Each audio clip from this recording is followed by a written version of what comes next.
on 6th December. It's the 12th session of this room for the Orange City Literature Fest, and the time for this session will be from 2:45 to 3:40. This will be of a 55-minute session. We'll be having an interactive session with the chefs as well as Mayur sir, who just joined us. So I shall pass on to the mic. Over to sir. Over to you, sir. Please. But the session here definitely is about, the village cuisine. The session is about as well the tribal cuisine of India.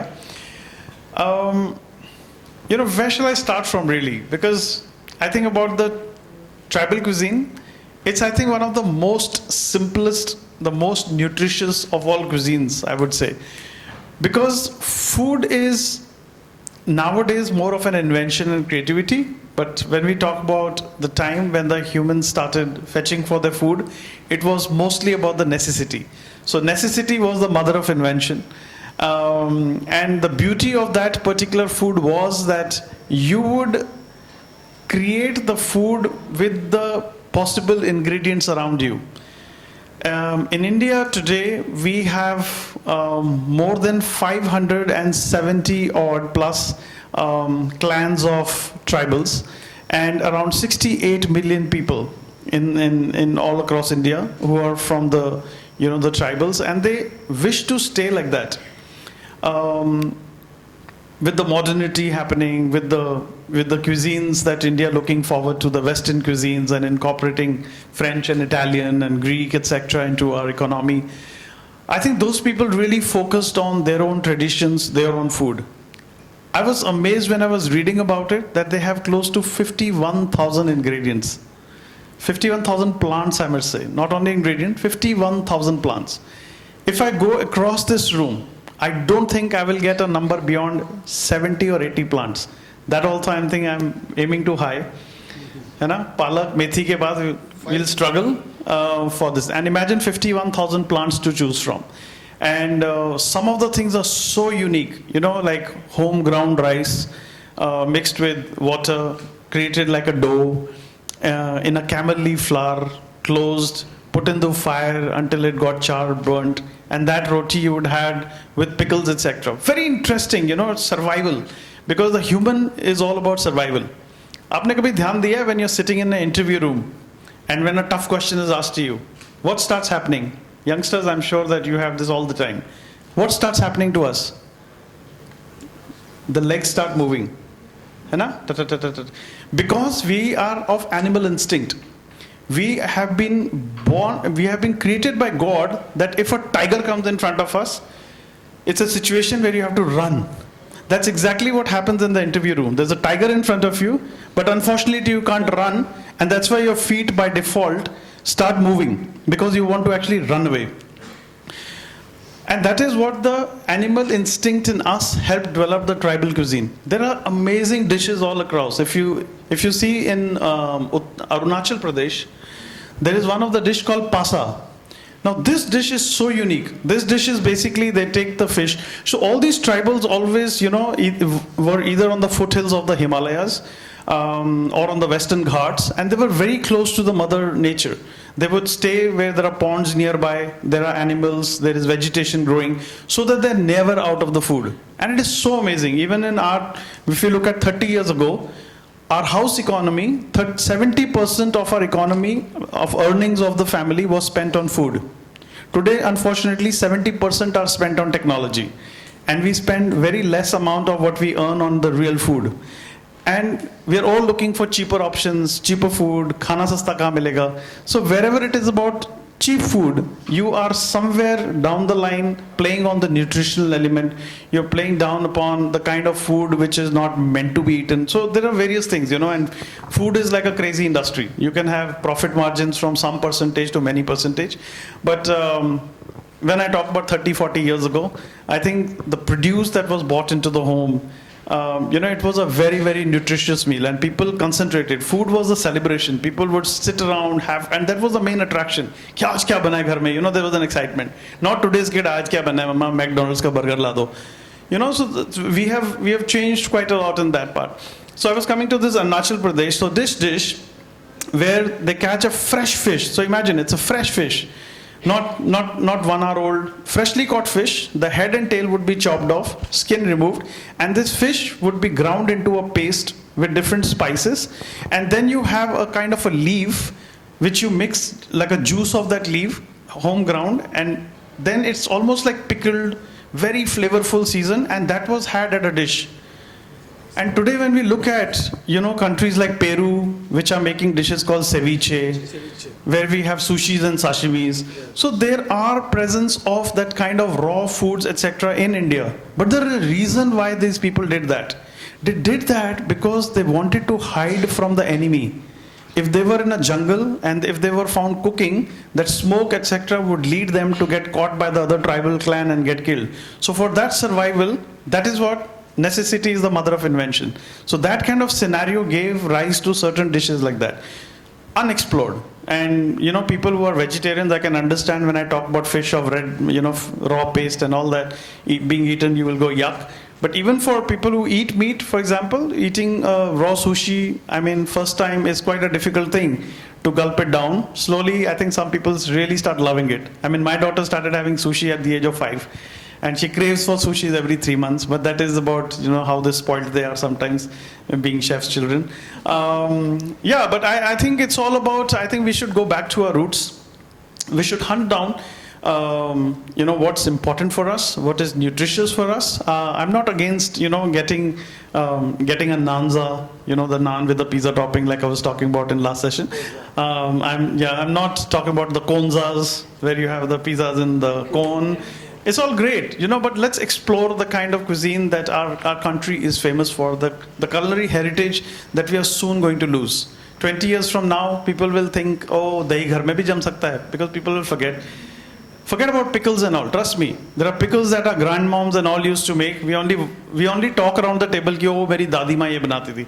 But at that point in time, I didn't think it was very important for us to take down those recipes, note down those finer points. But today we miss them. They're gone. The skill is gone, the people are gone, we are just trying to replicate something, and every time we replicate, we are actually losing some bit of it, and when it's being passed to generations in that half documented manner, at the end it turns out to be a pasta in pink sauce. So that is where my scare is, and I will talk to other people. Yes, sure. I know I'm part of the panel, but I actually have a question based on this. So just to build on this, so my friend Rocky and I, we over the last 12 years, we drove about 300,000 kilometers all over India looking for food and stuff. And I like the Arunachal Pradesh example. We drove in Arunachal Pradesh and we came to this area where the ladies had basically collected produce and stuff from the forest, and they had this blanket and they were sitting there. And we thought we were well traveled and we understood food. We didn't recognize a single thing in there. There were fruits, vegetables, leaves, grass, weed, and we weren't really able to communicate, so we didn't know what. But you could smell it. We put one bit of grass in the mouth, it's like you're chewing a menthol gum. Then you put another thing in the mouth, your mouth is on fire. You put a third thing in the mouth, it tastes like something exotic. But here's the beautiful thing. We drove for another 30 kilometers, found another blanket, another set of ladies, and a completely different set of ingredients. Not one thing that was common to woods. Now, so this is my sense, my wonder is that this is in Arunachal Pradesh, or you have stuff in Chhattisgarh and but the reality of life also is that if these have to be preserved and these have to be this, either you have to let them live their way of life, you can't bring it to the mainstream. But if you want it to be celebrated and if you want it to become known all over the world so that our food gets its rightful place in the world along with Japanese cuisine, that means it has to be brought into the mainstream. Now here's the challenge, how do we do that? Are we building is there anybody, this is my sense of wonder, is anybody building a library of these 51,000 ingredients? How are you going to bring those 51,000 or even 5,000 of those ingredients from where they grow only in a certain area? वो 20 kilometre के radius में they grow, उनको आप दिल्ली मिला के किसी chef के cuisine में डाल के सेलिब्रेट कैसे करोगे आप? How are we going to preserve that heritage? Okay, so I think that's a very valid question, and I think we have somewhere made a start into it, at least I would say. Because let's say if we talk about a decade ago, 10 years ago, I don't think we ever spoke about the cuisines of Nagaland, Mizoram, Arunachal Pradesh, Meghalaya, because we always in our mind thought they eat black dogs. Trust me, I've grown up with that thought. Ki Nagas eat only black dogs. They stuff it with rice, then they keep moving it around until the dog vomits. Then they eat the vomit and the dog.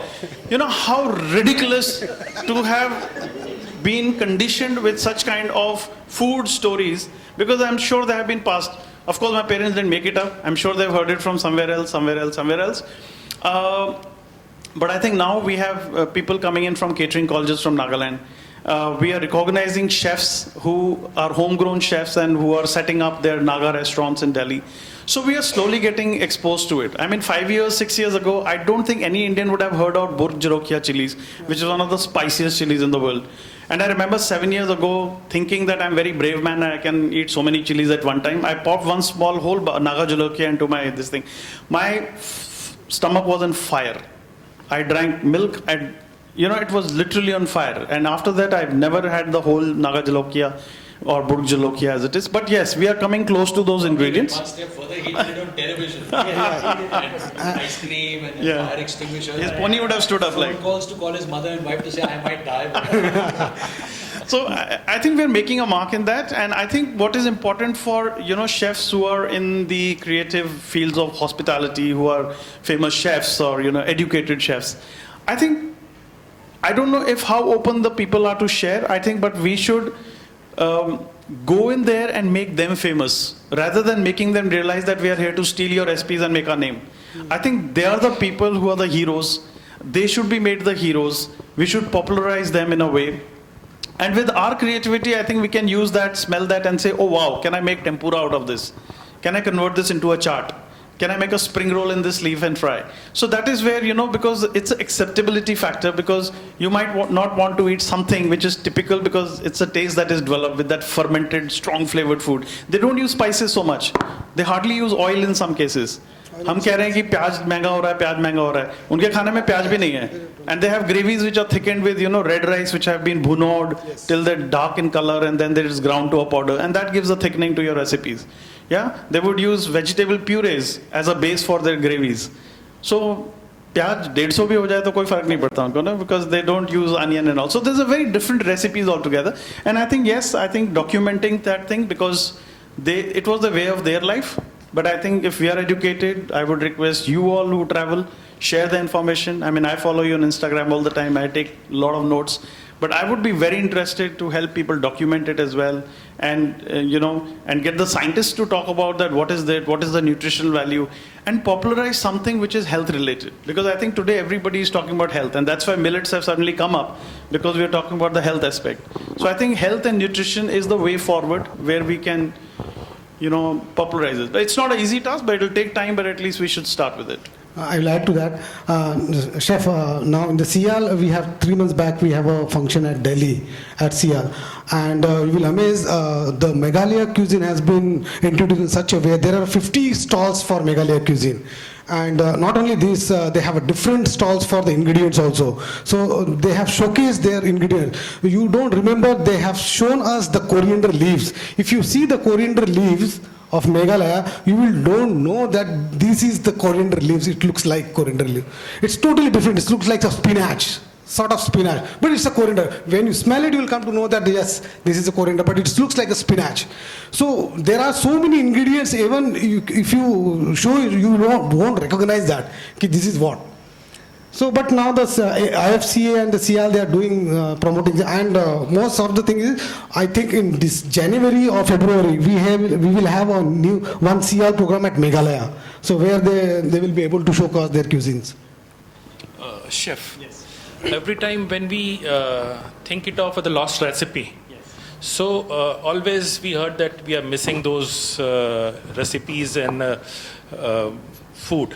So as we are chef fraternity, are we doing enough to rebirth those recipes, and what are the common recipes among India we can rebirth the How many years do you have? Listen, so I will share an experience with you.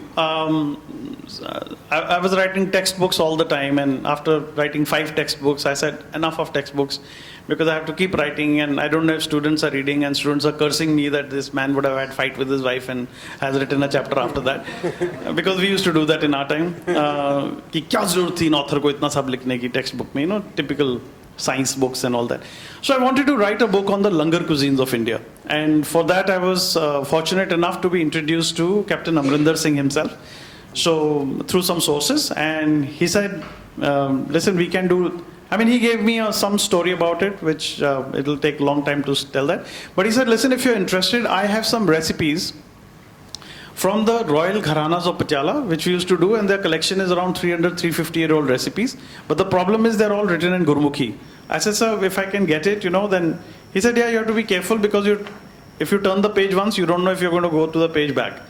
It was so I had to photograph those recipes. So he said, पता है ये हमारे घराने में सिर्फ बहुओं को दी जाती थी, ये recipes हम बेटियों को भी नहीं देते थे.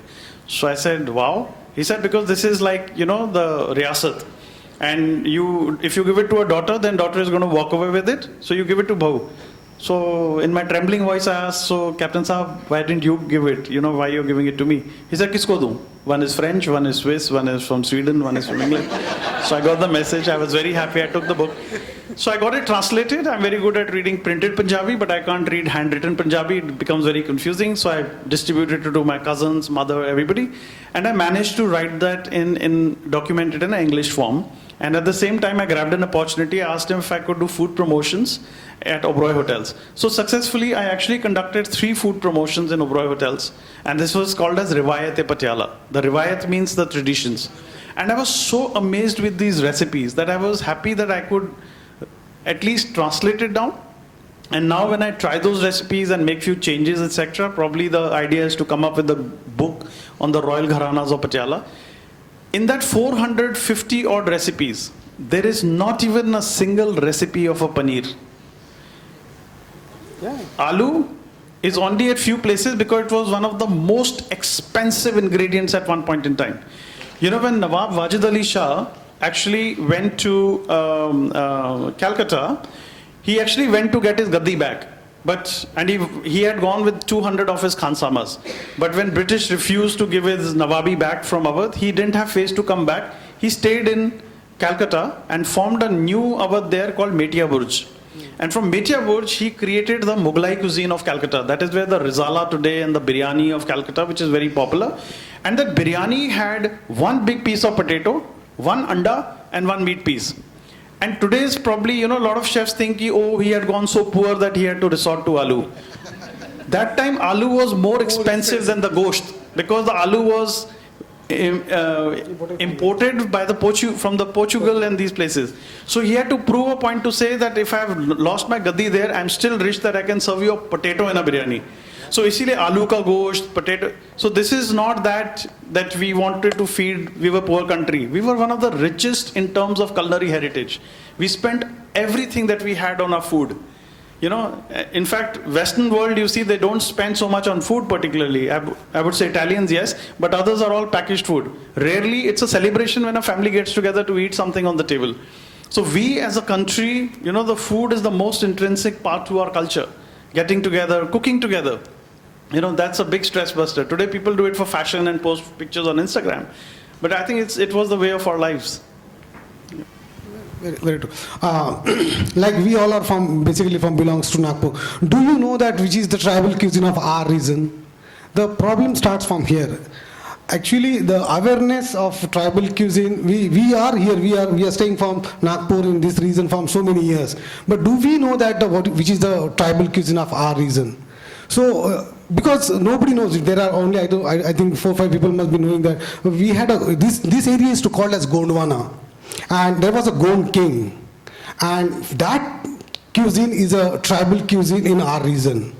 But how many people knows about it? There are very few.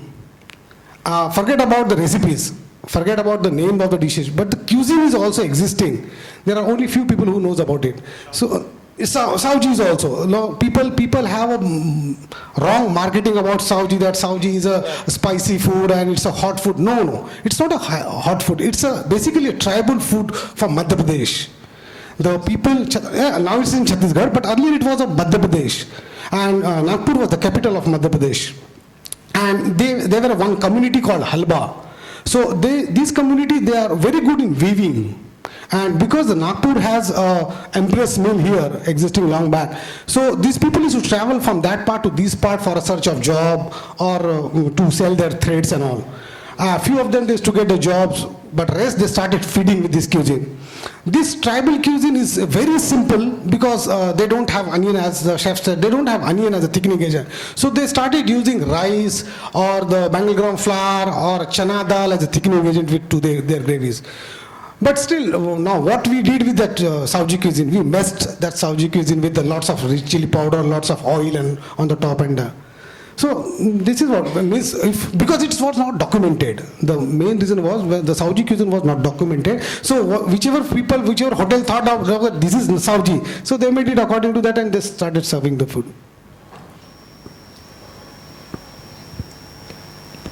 So, chef, I hope all the ladies are waiting for your recipes eagerly. So one of the recipes, like a mirchi ka halwa, is definitely from the Cuisine of Patiala book. So it's a very simple thing. I'll start with first the garlic kheer, because I think that is the first one that I brought up. So garlic kheer, you can use as pungent garlic as possible, doesn't matter. Okay, but here there's a trick of this.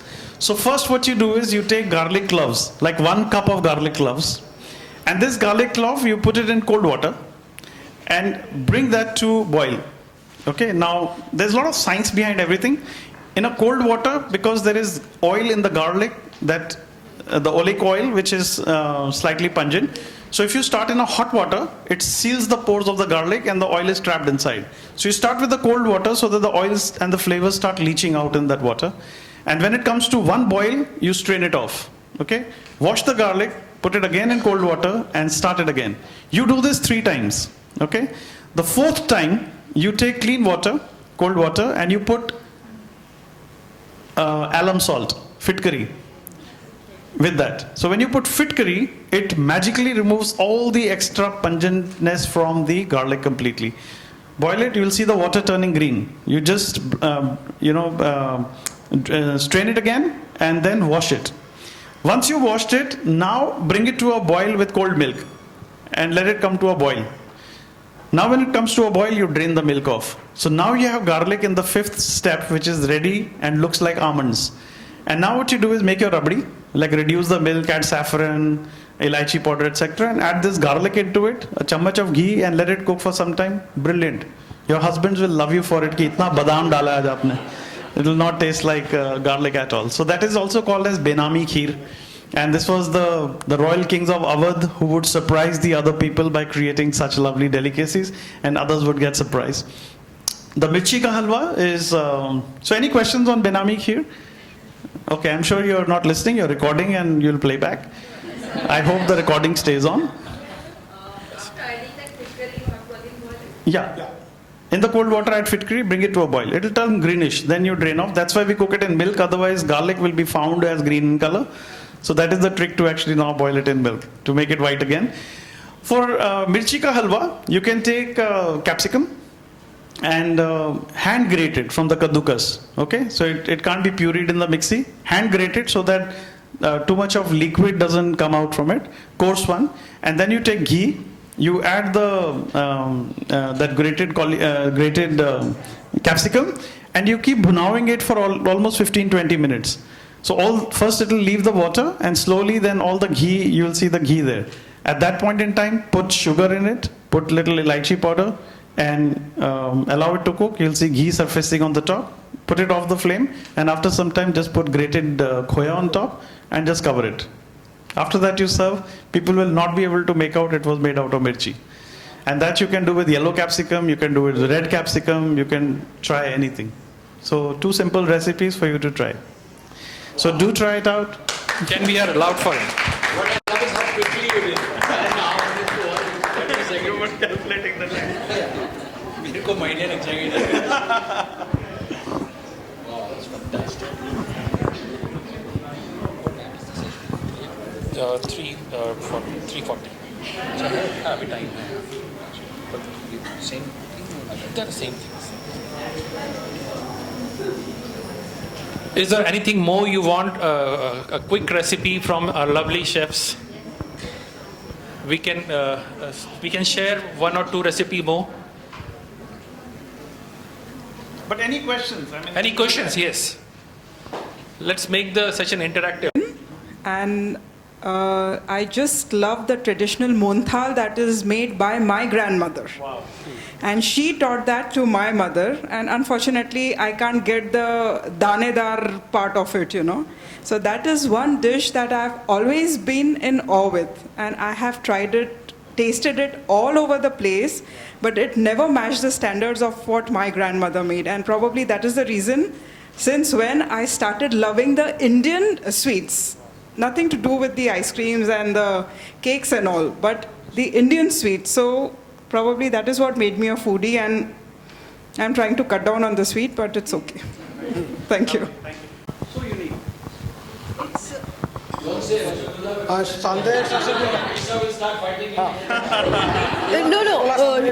To be more specific, it's rasgulla or sandesh, but it's gur ka sandesh.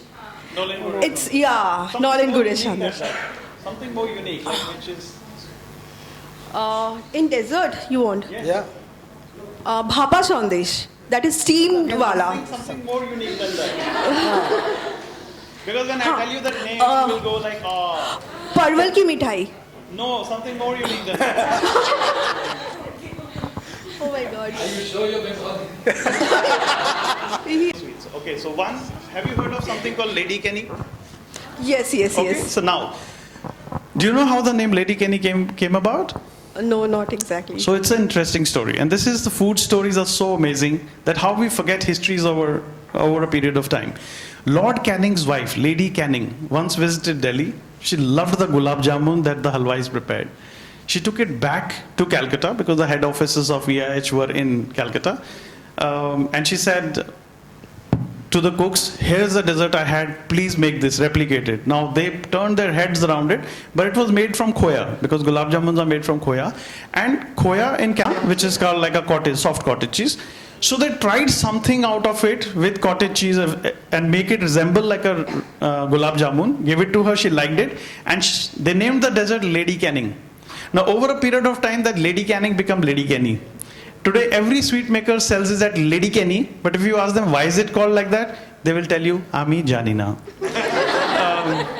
So one of the classical desserts from Bengal, which comes from a place called Chandan Nagar, is called Shor Bhaja. So Shor Bhaja is such an interesting concept that the bicycle walas, you know, they actually cook the milk in such a way that the skin of the milk comes on top. Then they remove the milk layer by layer. So these are milk sheets that are layered one on top of each other, you know, and then they are cut into things, and they are also deep fried and in sugar syrup. I think if any Bengali in a childhood would have Shor Bhaja or Pati Shapta, they would swear by it. Because like you said, ma'am, those are the Indian sweets that we have lost in touch with, because we have now moved on to chocolates and converting mithais that look like truffles and fancy stuff. But I think it's important that we go back into our traditions and drill down, because there were things for a reason. You know, it suited our culture, it suited our environment, it suited our body types, etc., and they were healthy. Actually, now that you... later in the evening, Rocky and I are doing a little talk about basically how to take Indian food forward and stuff. So for me, it's interesting because I don't know if you know now, Haldiram, the family, the third generation, the Agarwals, they've actually hired this boy called... I forget his name, but he's almost like Rocky's nephew, and he's the one that actually did all the research and set up bakeries like La Opera and Delhi and all. Sahil Mehta, his name is. So they're now starting to do like barfi, like Doda barfi or barfi, but with like a little orange touch or a dark chocolate layer.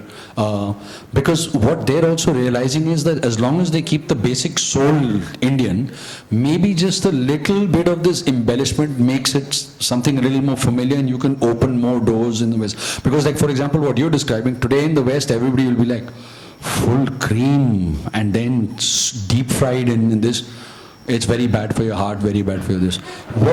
But if you can at least open the doors and basically start doing it, then you can come to a stage where you can then get to a stage where you can put out food which now people are calling unapologetically Indian. So, for example, there's a, and again, this is part of the talk. So, if you come to our talk, you may don't tell me, oh, we heard this already. But there's actually a young chef you may know Chintan Pandya. He's doing tawa kaleji and beja fry in New York, and people are traveling from different states in America.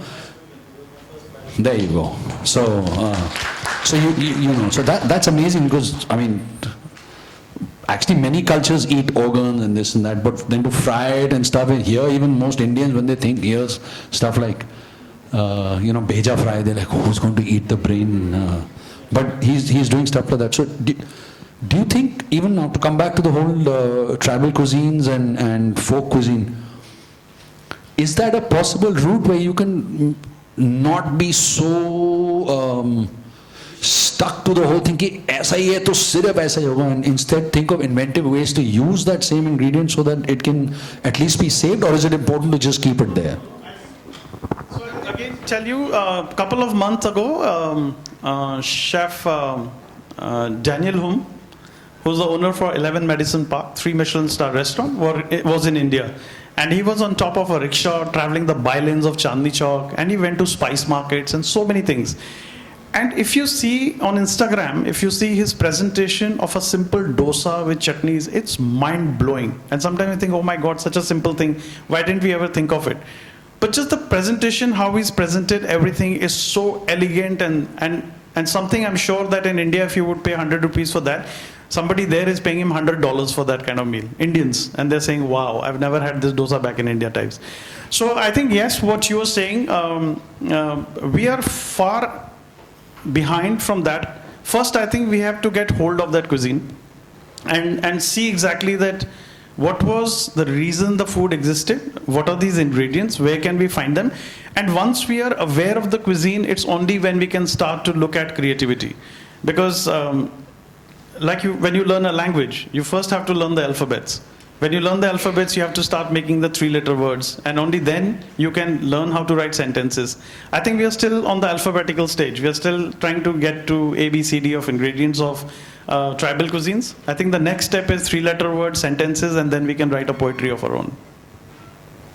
So same thing, like as I told you about the Gondi cuisine, there is one dessert called in Gondi cuisine, Lal Barra.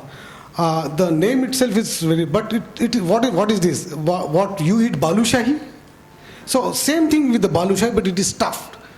Stuffed with sugar chiranji. We eat chiranjis in prasad, sugar balls. So the different color sugar balls they put it into that, and then they deep fry. After deep frying, they put it in the sugar syrup and dry it. It's the same like balushahi, but it's a tribal cuisine, so they don't have much these things to add. So nothing, no khova, nothing. So they add dry ingredients with them. They deep fried and they consume. It's called what? Lal Barra. So because it turns into red, when you break it, it turns into red. So they call it. Yeah. Even they had meetha khana. Meetha khana means this tribal. They don't cook sweets every day. So whenever there is a banqueting or any functions, they have meetha khana. Meetha khana means they will only have a meetha khana. No roti, no rice, no sabji, nothing. Yes, and they will have 15 to 20 varieties of meetha khana. So you have to come, have that and go. And order a McDonald's burger. Then you can order anything. But anything they will cook, it's only sweet. So that is a tradition. That is their culture.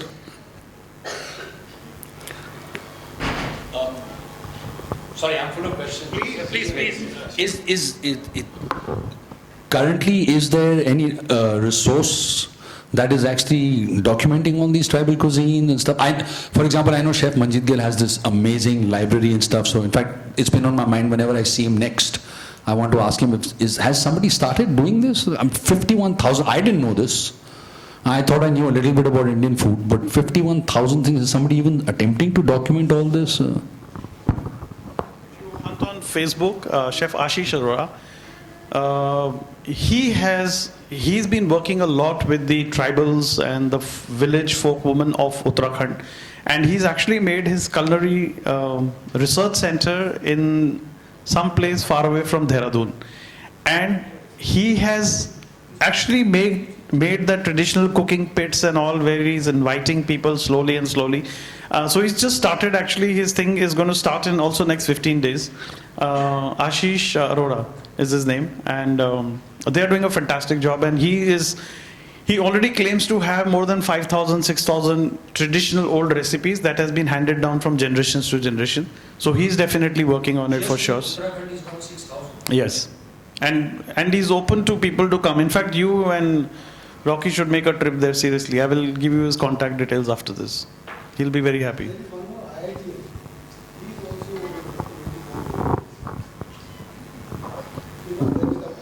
A lot of people, I know people in Bombay, for example, they went to do MBA and all, they came back. It's about Bohri cuisine. So they have that Bohri's kitchen kind of a thing. So the mother cooks Bohri food, but the son who's done MBA and all from New York has taken it to the next level. So everybody goes and visits there, and the whole big thali like comes in front of you. So that is amazing. That is getting the traditional cuisines back up again, you know. Similarly, when we talk about cuisines of Kashmir, for example, now Kashmir is a very, very unique cuisine. It is very different from all the other, cuisines that we cook in India, for example, because at one point in time, it was not a part of India at all. And Emperor Jahangir went there and set up the entire food, the culture and everything. And Emperor Jahangir was from Persia. So it's more of a Persian thing. So rarely you will find that first put onion, bhuno it, then put ginger garlic. No. In Kashmiri food, actually, everything is cooked on a dum, on a slow flame. And, that's how you make a Rogan Josh and Marchwangan korma, and, you name the meat except gushtaba, which has to be beaten and pounded for hours, because I'm Kashmiri. So hence I talk about Kashmiri food. But when you talk about just Kashmir, then you have cuisines of Jammu, where we make our own mozzarella. I don't know how many people have heard of it. So that cheese is called kalhadi, and it's a street food. So kalhadi kulcha is the traditional street food from Jammu. So they cook it on a tawa, and they put it in a bun, and they cook it like a vada pav, and when you eat it, it's stringy like a mozzarella. And that is the art. So if Italians have learned mozzarella, we've learned in Jammu from ages. We've been making mozzarella, and nobody knows about it. And then you travel up to Leh and Ladakh, that is the Aryans, the traditional Aryans that existed. And if you see food of Leh and Ladakh, I mean, it's mind-blowing. The kind of ingredients, the tea that they make with yak butter, it is so amazing. Lot of food is just a lot of stir fries, a lot of stew pots. They have something like Italian gnocchi. When Italians make gnocchi, so they have dumplings. Correct? I mean, so just in J and K, I mean, you have a food of Jammu, you have a food of Kashmir, you have a food of Leh Ladakh. And then Kashmir, you talk about three different cuisines. You talk about the Kashmiri Pandit cuisine, you talk about the Wazwan or the Muslim cuisine, and then you also have the Sikh cuisine, which is amalgamation of both. Because Pandits, they can eat non-veg, but they can't eat onion and garlic. So their Rogan Josh is made without onion and garlic. And where is it coming from? Because coming November, December, January, February, March, 5 months, there'll be nothing growing. No green vegetables growing. So in September, I remember my grandmom, everybody used to hang tomatoes and pumpkins on a thread and sun-dried. So you talk about sun-dried tomatoes, my God, in Kashmir, sun-dried vegetables is a very common preparation in winters. The only one green vegetable, it's called vastahak. It's like collard greens. It's the only green that grows in the snow. So what a miracle of the nature, that it's snowy, but just one vegetable comes up, and it's highly perishable. So you have to pluck it and you have to cook it. It's called vastahak. Vasta means brother. So it's a savior. It's like a brother who's the savior for you in that snow. So that is about that Kashmir. That is unheard of. Certain dishes, because only the Wazwan has just become so popular. But then there's so many dishes in Kashmiri cuisine that are just unheard of. Be it the breakfast, the breads, everything else. And we talk about, Kashmiri pulao. And I see on a lot of wedding menus with a rice with touch of saffron with nuts. Trust me, no Kashmiri has ever heard of a Kashmiri pulao. And there's nothing called Kashmiri pulao. So. Absolutely right. So, is there any question? Yeah.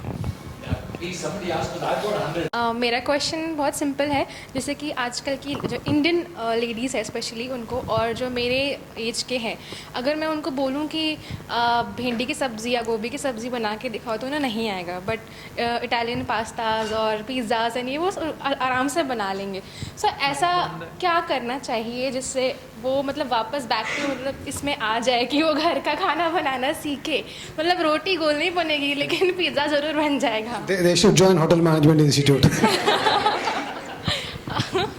Like कुछ part उसमें acceptance का भी है, जो international cuisines we are accepting and we are like हम उसको ही follow कर रहे हैं, कंज्यूम कर रहे हैं व्हाटएवर, और इन सब चीज़ों को भूलते जा रहे हैं. तो इसके लिए आप लोग क्या एफर्ट्स कर सकते हैं या हम क्या कर सकते हैं अपने तरफ से, ये बताइए. क्योंकि एक से तो सुनेंगे नहीं कि मैंने कहा कि हाँ भाई चलो भिंडी खाते हैं तो गोभी खाते हैं तो नहीं यार तू तो देसी ही रहे, हम ये करेंगे, तो वहाँ पे ये चीज़ आ जाती है. आई थिंक मैम इसकी शुरुआत हमें अपने घर से करनी पड़ेगी. हाँ, घर कि में छोटे आप क्रिस्पी जयपुरी भिंडी बना के उसमें स्मार्टली पैक करके उस पैकेट को सील कर दीजिए और खोल के उसको बोलो कि ये नई डिश आई है और देखो कैसे लपक के खा जाएगा. लेकिन जैसे ही आप उसको बोलोगे भिंडी, वो टेस्टी भी छोड़ देगा.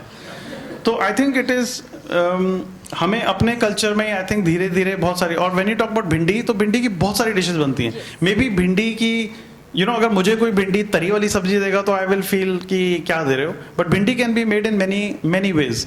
आप बंगाल से देखो shorshe दहरोश which is very popular, है ना. आप जयपुरी भिंडी देखो which is crisp fried.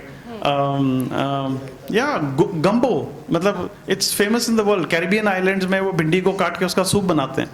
It's called gumbo. We can make that. We can stuff it. We can make amchuri bindi. We can stuff it with mozzarella, put it in tempura batter and deep fry. Yes. So there are so many things you can do actually. So one has to be creative. I have an additional point to this. I think Instagram and all. हाँ. अब big cities में क्या है? It's now again cool to eat traditional food. हाँ, yes. कि भाई अब मैं millets, I'm eating millets. I'm going to organic store and मैं millets खरीदूँ because millets is very healthy because wheat and rice ना आपके लिए बहुत unhealthy है. So that revolution has started there.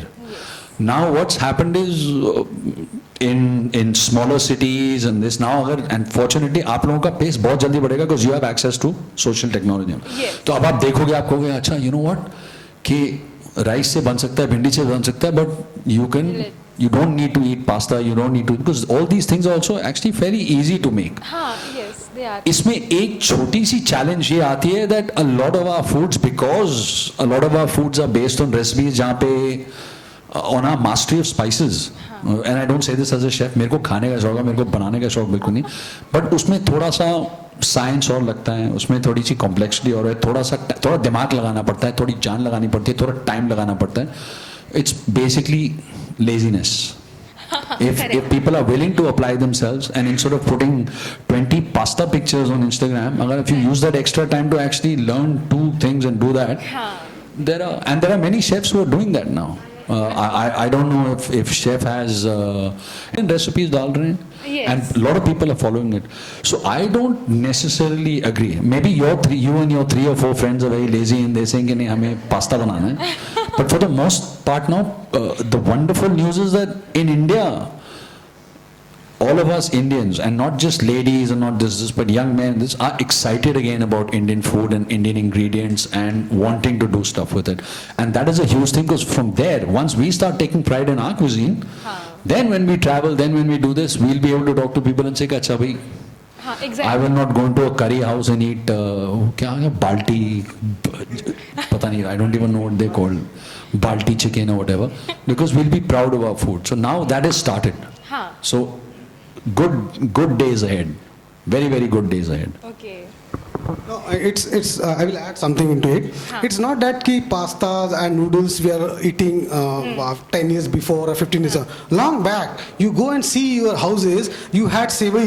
That is what? The sevais are Yes, noodles yes. only. My mama But we still have says. only tried on a sweeter side. We never tried on a savory part. It's not like that you don't have a pasta. We had a pasta. Yes. Maharashtrian is Indian there. Maggi. We had It is Indian Maggi. sargundas. Those are pastas only. But we never tried on a savory part. We always tested on a sweeter side. So we made always sweet out of it. We never tried for a savory one. We could have tried for we had a chopsy. As I told you in the morning Yes. also, we had a chopstick, we had all these stuffs earlier with us. But we never tried, we never invented. We have never shown to the people that we also have this. And that is why, otherwise we have all these products. One reason is also कि लोग उस तरफ मतलब उस तरफ ध्यान नहीं गया है उनका बिकॉज जैसे कि सर ने मैम बोला इसलिए ध्यान अभी- नहीं गया हाँ, क्योंकि खाना बनाना हिंदुस्तान में एक औरत की जिम्मेदारी थी और उसका एक काम था बड़ा हुआ जो वो कभी भी ट्राई करती थी कि उफ आज ना बनाना पड़े मुझे खाना because we all used to live in joint families and we used to cook for 25-30 people every day सुबह से चूल्हे की शक्ल देख देख के रात तक what creativity you want to expect हाँ but now is the time I think when we are exposed to the world and this is the time when you all homegrown chefs also can take the food to the next level and we all chefs are with you because we are short of ideas. We only make butter chicken and dal makhani.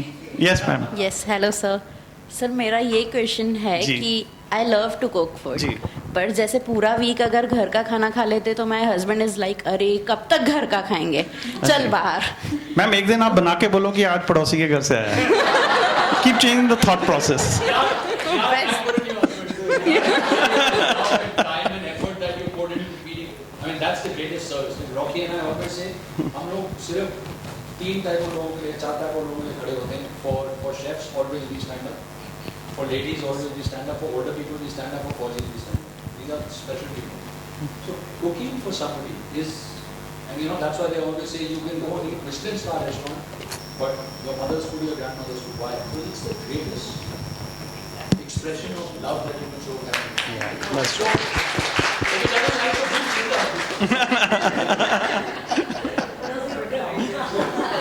Ma'am, you had a question. Yes, please. It's called Chinjabi. Chinjabi.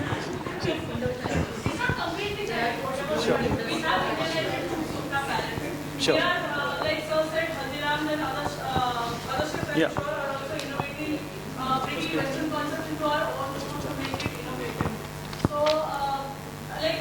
It's not just a step back or a step away from the West, it's a bigger amalgamation of the West, is everything we can gather up and all the knowledge we can. Why not? Why not? For better food. And not only us, you know, the foreigners, the French people have started serving their lamb and they serve it with their same sauce and all. But that spikiness of the spiciness in that is coming from India.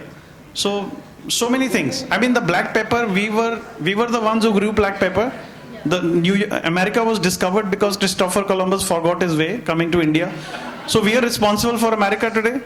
You know, so we have to feel proud of so many things. There are so many things that have gone from our country. There are so many things that we have already imbibed from the other countries. Like, anybody from south of India here? Oh, well done. So what do you call your kadai? Kadai को क्या बोलते हैं? तमिल? हाँ नहीं कढ़ाई हाँ कढ़ाई. It's called China chatti. China chatti. हाँ, because it's from China. And chatti is a kadai, like a wok. So that came from when the Hyun Sang started traveling to India, because India was one of the time the most institutional hub, you know, where Nalanda University, scholars from all across the world used to come and, you know, study here. So it was like the Culinary Institute of America today, where people go outside to gain knowledge. People from the world used to come here. आज भी देखो आप ऋषिकेश में, there's world traveling to Rishikesh to find peace, yoga, so many things that we ourselves are unaware of. We are, I think, catching up to the Western world, and they are so hard trying to catch up to our own culture and so many things. Sir, one question here. Yeah. And this is not this is not a recent phenomenon. Again, this is something we're going to mention. Am I audible? I have to really watch this. Again, it's something that we are going to talk, but I don't know how many of you will be there in the evening shadow my cherry. In the 19th century, मतलब 200-250 साल पहले, there was a Gujarati ruler called Sayaji Gaikwad. He had a lot of money and also he used to travel all over the world and stuff. He commissioned a 30-volume, 30 different volumes of a food book called the Pak Shastra, in which he had recipes, जहाँ पे he had amalgamated fusion recipes. He used to travel to Europe, so वहाँ से ideas ले आया, वो कर दिया. Traditional Maratha recipes, French recipes, Spanish recipes, but with Indian, because यहाँ मिलते नहीं थे ingredients, even if you were a Raja, so he would do all that. So we've had influences. So again, this whole discussion of what really is Indian food, kahan se aaya, kya hai? I mean, how far back do you want to go? You want to go even further? You want to go Chalukya dynasty in the 12th century. There was somebody who wrote a full treatise, Manasulasas. Usme khane ka bhi tha. But they were also taking influences from this. How many of these things came from Mesopotamia, which is a civilization as old as ours? So this whole thing of this food is Indian and this food is Western and this food is... You may as well take the best of everything and keep moving it forward. So I have a question here. Actually, two questions. So basically, what happens is in India we have such varied areas, varied geographic indications. So we go to Coorg, there is Kachampuli. We go to so many areas. There are different ingredients. But at the same time, if you go to tribal areas, I recently went to a place called Bhamragad, and there were ingredients right from red ant chutney to dried mushrooms, dried wild mushrooms. Yeah. So my question here is basically two questions. How do as chefs in a restaurant or in a hotel, how do we incorporate these ingredients so that they get mass acceptability? Yeah. That is my first question. And my second question being, we see obviously on TVs and every place else, so many restaurants, even Michelin star restaurants, have these tasting menus. Do you think incorporating maybe tasting menus with these ingredients would be a way of giving mass acceptability to maybe these ingredients which are basically not known to anyone? Yeah. Is it? Yeah, but also I had my student pass out. His name is Kizang, and he's from Nagaland, and he now works as a Thai chef in the Oberoi Grand Calcutta. And realizing his roots, we actually conducted a food promotion in Trident Nariman Point on the Naga cuisine completely. And there we did a degustation menu, the tasting menu of 5 course each, and we presented everything in the modern way, because in Oberoi we also have a restaurant called Zia, which is done by our former chef Vineet Bhatia, who used to work with Oberoi Hotels. So that is a fine dining, we call it progressive Indian cuisine now. So that gives us a chance to actually use all those ingredients. And like I said, that first step is to actually go, and there are a lot of these tribal fairs, etc., that are happening. So that is how we are coming to know about such ingredients on our travels and all these things. And I think couple of years you will start seeing these things in hotel menus for sure. Like there are already few things which are on the hotel menus from our learnings, and there is a way forward, I mean, definitely. So if you all don't have any questions, so we'll close the session because we're already done with the time.